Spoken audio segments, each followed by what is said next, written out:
Assim que ouviu aquela voz, a protagonista se virou.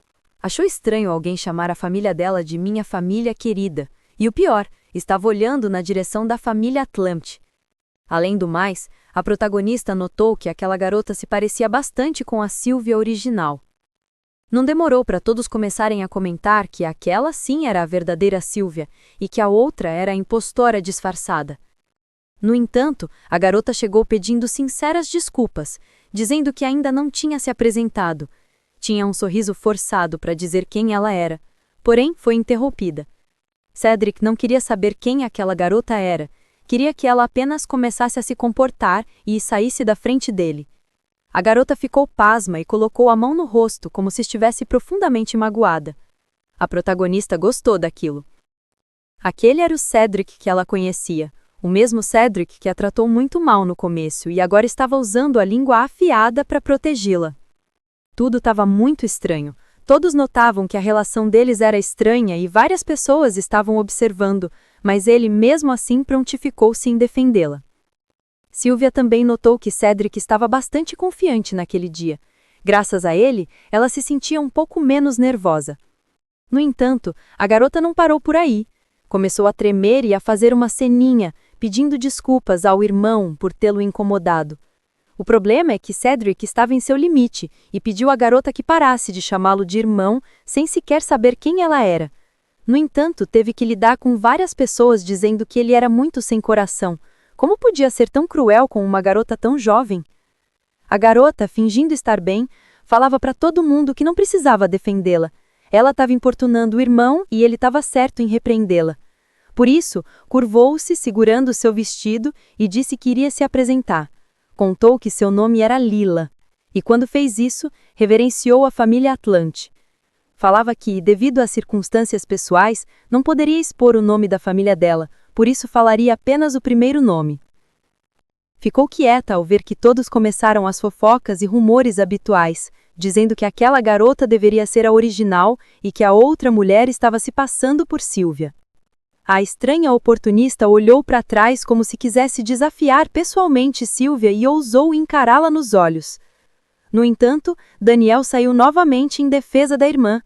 Perguntou àquela plebeia insignificante quem tinha dado a ela permissão para falar. Falava que achava um horror quando os plebeus não sabiam se portar perto de aristocratas como eles. A mulher teve que ficar calada, enquanto Daniel continuava a dizer todas as coisas que Sylvia gostaria de dizer. Porém, resolveu ficar quieta.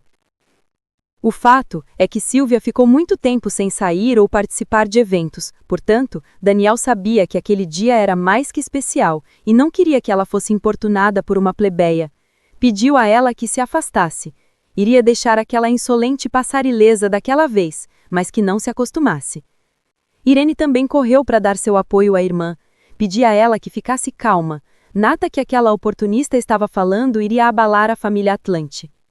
A garota começou a encenar uma cena ainda pior. Agora colocava as mãos no rosto, como se estivesse clamando desesperadamente. A protagonista, apesar de se espantar constantemente com as caretas que a jovem fazia, tentava ficar o mais calma possível, apesar de ser difícil com a imperatriz dando total apoio àquela garota. Era como se a imperatriz quisesse esfregar na cara da sociedade que ela mesma achava que havia uma impostora na família Atlanti. Ninguém sabia quem era aquela garota nem de onde ela havia vindo, mas ela deixava claro que era da família Atlanti. É claro que o Duque Atlanti não gostou daquela situação. Vendo que a imperatriz dizia que a família deveria tomar uma atitude e expulsar a impostora, ele, sabendo que estava falando com a autoridade máxima, tentou falar de forma respeitosa. No entanto, mesmo assim, defendia a filha. Falava que, devido a muitas pessoas que estavam tentando prejudicar a família dele, a filha raramente saía de casa quando era mais jovem. Além disso, ela foi criada com estrita segurança, por isso afirmar que ela era uma impostora ficava estranho. No entanto, a imperatriz perguntou ao Duque Atlanti se ele conhecia uma mulher chamada Emma. Falava que ela era a baba que trabalhava na casa Atlanti quando as crianças eram pequenas. A imperatriz contou que a própria baba confessou ter substituído um dos bebês por um outro durante um momento de ganância em um período tumultuado na casa Atlanti. Não muito tempo atrás, Emma morreu por conta de uma doença. Ela admitiu aquela verdade ao templo, dizendo que gostaria de se desculpar com a família Atlante pelo crime. Acabou que a imperatriz ouviu aquela história no dia em que foi orar no templo e decidiu ajudar a própria criança. Falava que, como imperatriz, era dever dela ajudar os súditos quando eles precisavam. Ela também se importava profundamente com a casa Atlante, por isso teve que fazer algo a respeito. Ela entendia que aquela verdade fosse difícil de aceitar para o Duque Atlante. No entanto, ele deveria estar muito ocupado com os afazeres de Duque para prestar atenção na própria família. Tudo aquilo foi o suficiente para causar burburinho em todas as pessoas que estavam presentes naquele baile. Deixou até mesmo o Duque Atlante sem palavras. Ele sabia que seria arriscado falar alguma coisa e dar à imperatriz mais armas contra a própria família. A imperatriz ficou satisfeita. Chegou a passar as mãos umas pelas outras, achava que estava na vantagem, por isso falou para o Duque que deveriam confirmar se aquilo era verdade ou não. Com um sorrisão largo, dizia que tinha certeza de que todos eles sabiam sobre o dispositivo mágico no templo que avaliava o tipo sanguíneo das pessoas. Ela parecia bastante animada quando dizia que ela mesma poderia utilizá-lo, sob a supervisão do Papa. Assim que conseguissem a permissão dele, poderiam usá-lo imediatamente. Agora, os olhos da sociedade estavam em cima das duas garotas.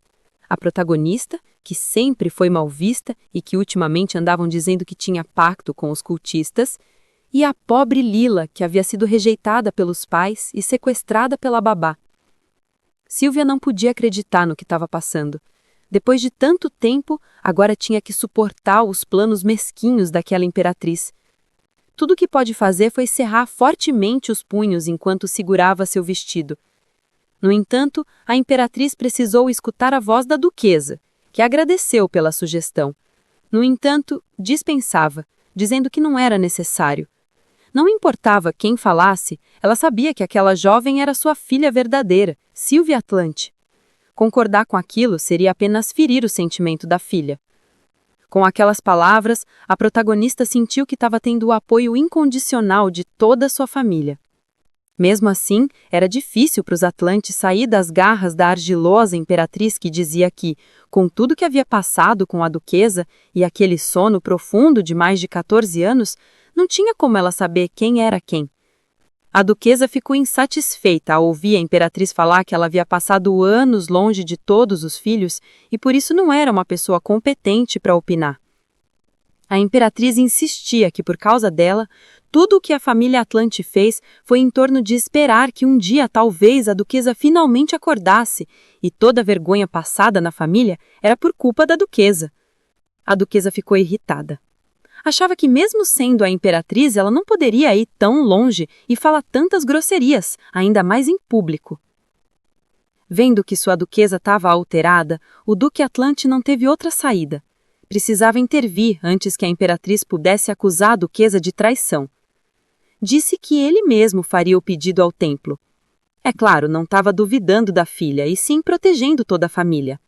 Falava que ele mesmo iria descobrir quem era a verdadeira filha da casa Atlante.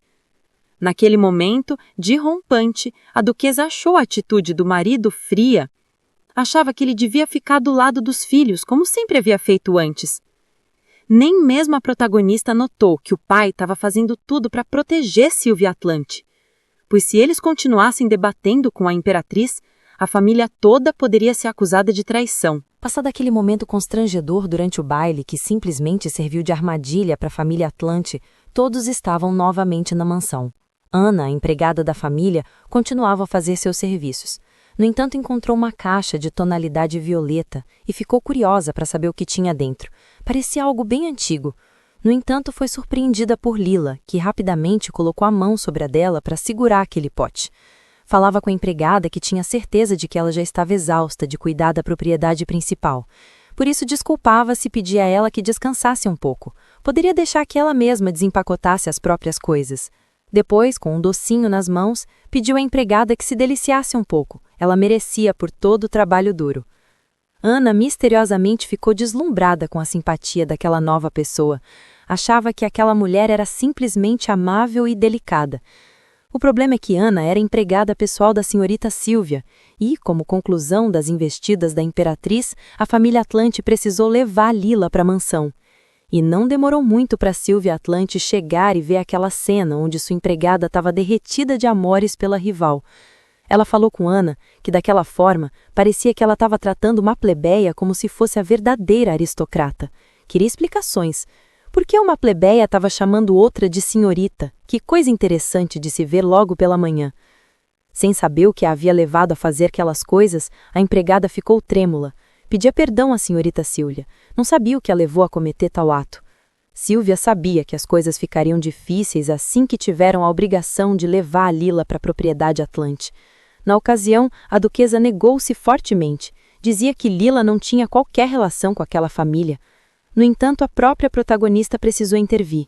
Ela sabia que, se as coisas continuassem assim, a mãe poderia ser decapitada.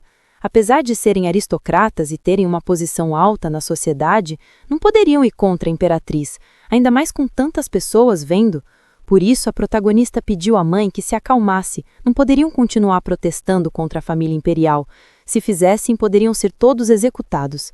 No entanto, agora a protagonista precisava lidar com os efeitos colaterais de ter aquela cobra dentro da própria casa. A impostora descarada falou na cara da protagonista que a empregada não tinha outra escolha. Ela precisava tratar bem a senhorita da Casa Atlante. Se não o fizesse, como uma plebeia, haveria consequências. Ao ouvir aquelas coisas, Silvia, enfurecida, queria saber se aquela garota ia mesmo continuar fingindo ser a senhorita da Casa Atlante só porque tinha o apoio da imperatriz. Comentou que não sabia que a família imperial tinha o poder de tornar falsidades em verdades. Perguntou se a imperatriz visse um gato na rua e o chamasse de humano, se todos assim o reconheceriam. Falava que aquela garota nojenta estava apenas disfarçando uma fraude. É claro que a oportunista não ia ficar calada. Com um largo sorriso, perguntou o que Silvia achava que estava fazendo, e como se atrevia a ficar tão confiante, e como queria fazer com que as pessoas acreditassem que ela era a Silvia de verdade. Assim que ouviu aquilo, a protagonista notou que aquela mulher era mais perigosa do que ela imaginava. Talvez ela tivesse ciência do seu segredo. Era estranho porque ela estava perguntando sobre isso, sendo que Silvia não tinha contado para ninguém que um dia simplesmente acordou naquele corpo. No entanto, Vicente chegou. Ele dizia à senhorita Silvia que o Duque Atlante a chamava. Aquele momento deixou a protagonista ainda mais assustada. Queria saber o que o pai queria com ela. Assim que o mordomo colocou os olhos em Lila, ele tratou de cumprimentá-la como uma senhorita da Casa Atlante, apesar de seus olhos conterem a raiva que sentia em ter que fazer isso apenas por ser um plebeu. A mulher, no entanto, ficou quieta. Notava que, apesar das palavras gentis, aquele homem não gostava dela. Mesmo sendo treinada para ser igualzinha a Silvia, aquela mulher não conseguia demonstrar a mesma força de vontade e determinação. Sendo assim, o embate parou por ali. Enquanto passava por Lila, Silvia notou que a garota tinha uma fragrância agradável. Não sabia dizer exatamente o que era, já que Silvia sentia sempre algo desagradável vindo daquela garota, e era por isso que não gostava dela. Fragrância nenhuma no mundo iria fazer com que Silvia aceitasse aquela impostora. Era como se o corpo da protagonista, intimamente, rejeitasse qualquer aproximação da impostora. Diante do Duque Atlante, a protagonista ouviu o pai dizendo que se preparasse. Ela deveria ir ao templo o mais rápido possível. Fazia parte do processo de encontro com o Papa e era complicado. Por isso, geralmente demorava um tempo. Mas graças à família imperial, que solicitou um pedido de urgência por causa dos rumores, tudo aconteceria rapidamente. Silvia queria prosseguir com aquilo mais rápido.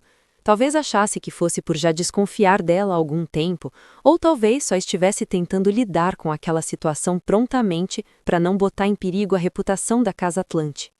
A protagonista sabia que, mesmo que ela não fosse a verdadeira filha, como poderiam deixá-la tão prontamente? Era complicado sentir que aquela família poderia virar as costas para ela de uma hora para outra. Nesses momentos, enquanto ela apertava novamente o tecido da roupa, pensava que era bom que a Silvia original não estivesse ali. Mesmo para a protagonista, que tinha um cerne muito forte, era complicado. Imagine para a pobre Silvia original que não conseguia lidar bem com nada em sua vida. Se a Silvia original tivesse sido colocada naquela situação, não aguentaria.